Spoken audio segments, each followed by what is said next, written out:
Halo semuanya, kali ini kita akan membahas salah satu materi matematika tingkat lanjut yaitu vektor. Kita akan mengenal apa itu vektor dan bagaimana sih penerapannya di dalam kehidupan sehari-hari.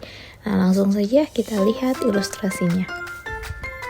Pernahkah kalian berpikir bagaimana sih pesawat terbang bisa terbang dengan aman di udara tanpa khawatir bertabrakan dengan pesawat lain?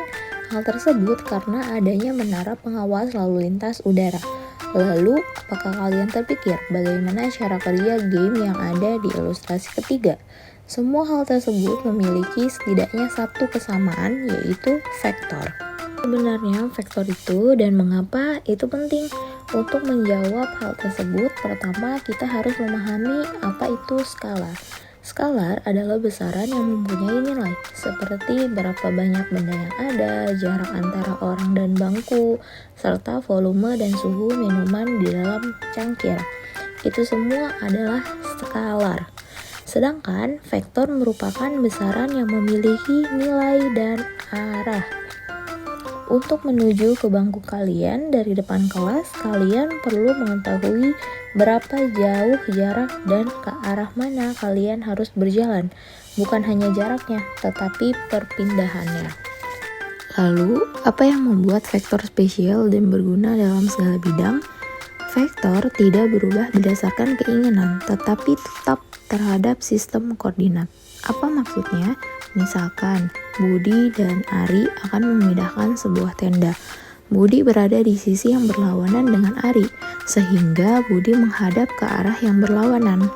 Ari bergerak 2 langkah ke kanan dan 3 langkah ke depan, sedangkan Budi bergerak 2 langkah ke kiri dan 3 langkah ke belakang. Namun, walaupun terasa Budi bergerak secara berbeda, Budi dan Ari bergerak dengan jarak yang sama dan arah yang sama, mengikuti vektor yang sama. Tidak peduli ke arah mana Budi menghadap atau sistem koordinat mana yang Budi tempatkan di atas bumi perkemahan tersebut. Untuk lebih memahaminya, mari kita gunakan sistem koordinat kartesius yang sudah kalian ketahui dengan sumbu X dan Y.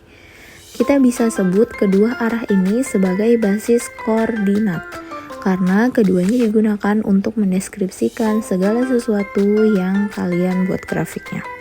Misalkan, tenda dimulai dari titik asal 0 dan berakhir di titik B. Kita dapat hubungkan kedua titik tersebut dengan panah lurus dan bisa disebut vektor dari titik 0 ke titik B. Ketika Ari memikirkan kemana dia harus pindah, secara matematis dapat ditulis 2X plus 3Y atau matriks 2, 3. Karena Budi menghadap ke arah lain, basis koordinat Budi menunjuk ke arah yang berlawanan, yang kita sebut dengan X-aksen dan Y-aksen.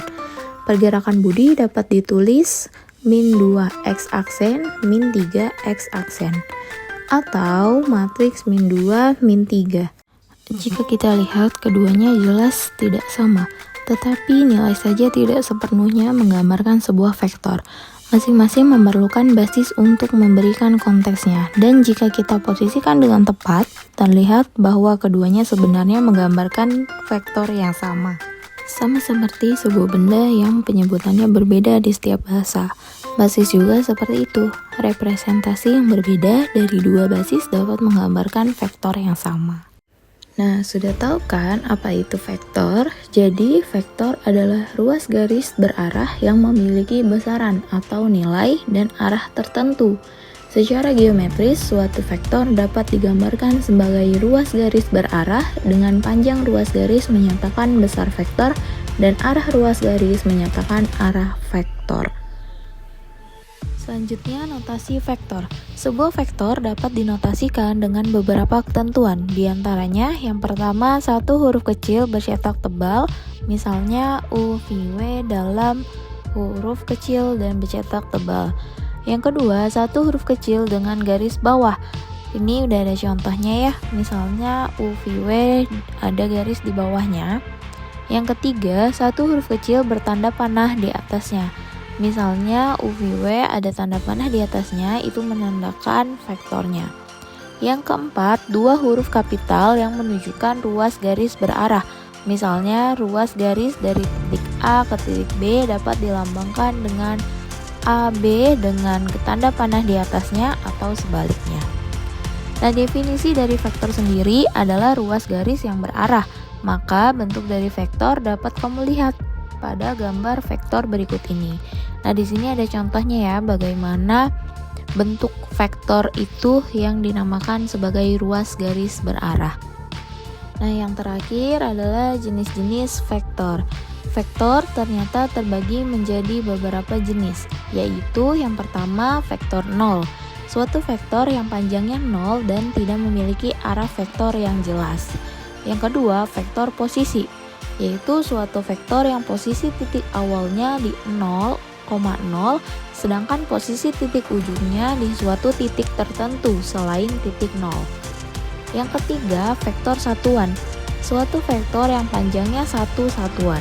Yang keempat adalah vektor basis, suatu vektor yang panjangnya satu satuan tapi arahnya searah dengan sumbu koordinat. Oke, sekian untuk pembelajaran kali ini mengenai mengenal vektor. Terima kasih yang sudah menonton. Sampai jumpa di pertemuan selanjutnya. Dadah.